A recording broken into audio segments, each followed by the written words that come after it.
have been very traumatized, but there's a back-end story to this. This is not the first plane. This is the second plane. On the 28th of October, a plane arrived in ORTambo airport, and these people were displaced. They didn't know where to go. They had no contact numbers, no phone numbers, and a person called Nigel Bentley from the church found them and started putting them together with other civil society organizations, and members of my team got involved.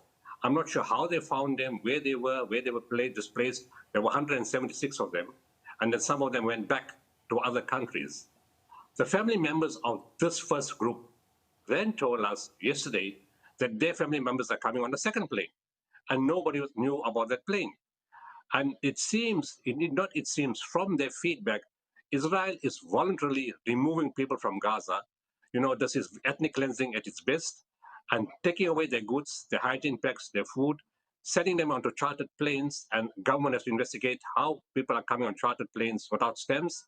Israel did not stamp their passports, so they're sort of traveling illegally, brought into South Africa, and the second plane came in this morning at 8 o'clock. The border management authority didn't allow them to get off the plane simply because they were following the rules, that there is no stamp on the passport. And they were trying to follow rules and not get into trouble for the stamp. I got hold of Zane Django. He's in Canada. Of course, he spoke to the minister and other people in DERCO. I spoke to the Border Management Authority, other people involved in this issue, and it was about the stamp. And of course, now this afternoon, the minister is writing to the Minister of Home Affairs, because that's his policy or his portfolio, to waive the stamp requirement, so these people then could come into the airport and come into the country and seek asylum. What's worrying for me is, why should DERCO be writing to Home Affairs when Home Affairs themselves could have realized that this is a humanitarian crisis, and they could have waived that requirement themselves without waiting for a letter to come from DERCO? In any case, they're hungry, there's a pregnant woman, there's children, they were caught in that plane for 8 or 10 hours, perspiring, the hair is soaked, the plane is in a terrible condition, no proper, one toilet or two toilets is not enough, and those people are really distraught, coming from 2 years of genocide.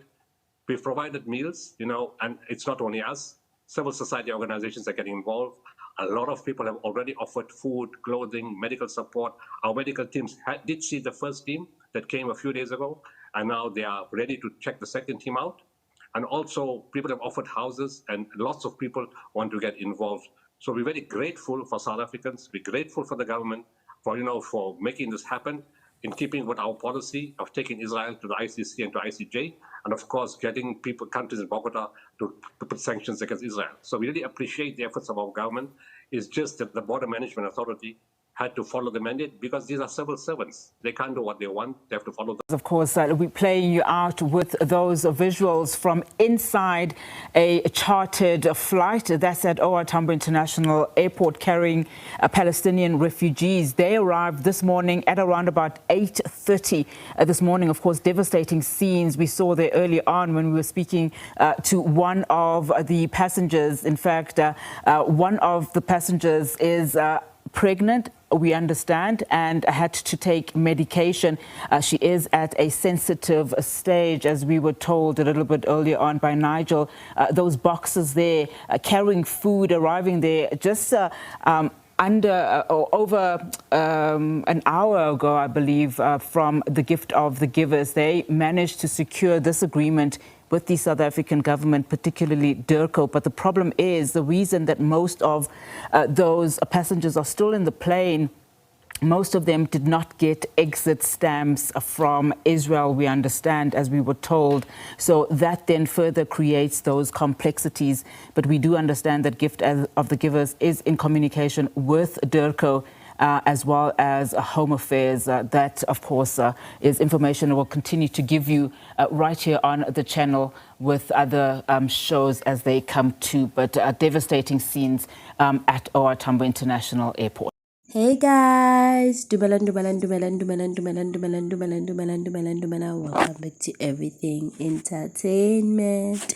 Guys, please don't forget to like, comment, and subscribe to my videos. I appreciate it. Guys, please watch the ads, my beautiful people. Please watch the ads. Guys, in today's video, I'm going to be speaking about how a flight that is coming from Palestine is literally landed in South Africa with illegal foreigners. For now, I'm going to call them illegal foreigners because of, guys, these people doesn't have stamps in their passport. You get what I'm saying? Guys, it is literally going down.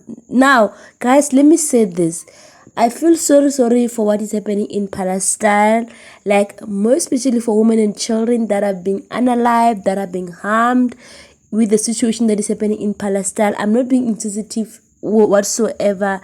But as a citizen of South Africa, guys, I'm a bit concerned. We stand with Palestine, but Sana, why are they coming in South Africa without having relevant documents? Honestly speaking, I'm one person who doesn't agree with people going into other countries illegally. Like, why are you doing that? What did you expect? Guys, in my opinion, why did they choose South Africa? I mean, there is no other countries that they passed because of like South Africa is very far from Palestine. There is no country that they pass and feel like, okay, fine, let us settle here. But no, they chose South Africa. Why South Africa? And they chose to come here with irrelevant documents. Why is that? Do you guys see Kuti like lot of foreigners, they underestimate South Africa so much? Imagine a whole flight.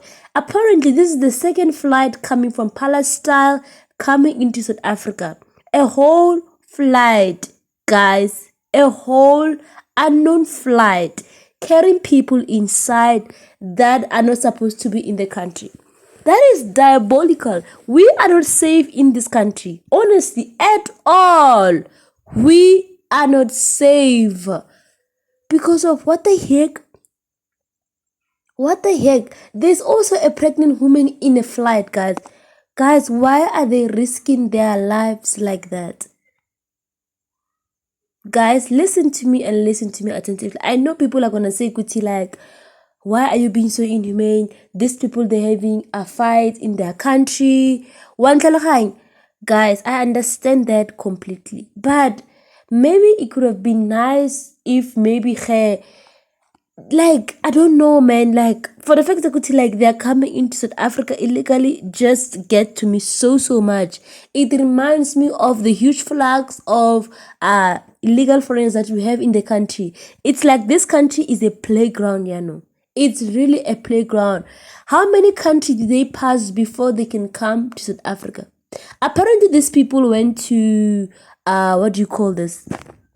These people went to Kenya and they were literally turned back because of other countries don't work like that. But in South Africa, they're gonna come and literally live with us. Guys, what if Palestine is gonna invade South Africa? What's gonna happen to South Africa?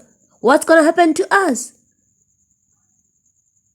Guys, I just feel like South Africa is literally crazy. Like, honestly. What the heck, bro? What the heck? Wow.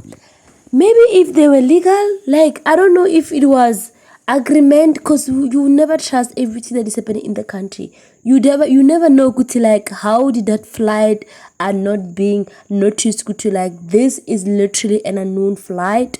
Like, you will never know. Apparently now they are having a discussion with the Home Affairs. I don't know what should the Home Affairs do. Maybe the Home Affairs is gonna help them get everything in order so that they can be allowed to come to South Africa. For the fact that like the first flight of people that came into the country, they are already in South Africa. Obviously, the second flight of people, they're gonna be allowed to enter South Africa as well. So you can imagine how many people are gonna come to South Africa. You can just imagine, guys, South Africa already has their own issues. Rematch between the GBV is so high crime rate, high unemployment rate, kuningi. Like, people think like South Africa is literally a country whereby it doesn't have problems. Of life, guys. It's a lot. South Africa, it's going through a lot. It's going through a lot because of like they want to accommodate people that they shouldn't be accommodating. A lot of people. One time, guys, we understand that they are fighting in their country. We really understand so much. And I'm asking myself, Kuti, like, if the roles were reversed, are we gonna be accepted as well? We don't know, Sanalwam. We really don't know. Honestly speaking, I have like Asana. For the fact that Kuti, like, everyone is flocking to South Africa right now. Like, they really want to come to South Africa. It is so diabolical. It reminds me of those people that were staying in squatter camp in Cape Town. Lebanon, apparently they ran from their country because of there were fights in their country. Right now they don't have a place to stay. I'm asking myself, Kuti, like, where are the Palestinians going to stay? Where are they going to stay? It's crazy. Tomorrow they will be asking for Sharia law to literally be practiced in South Africa.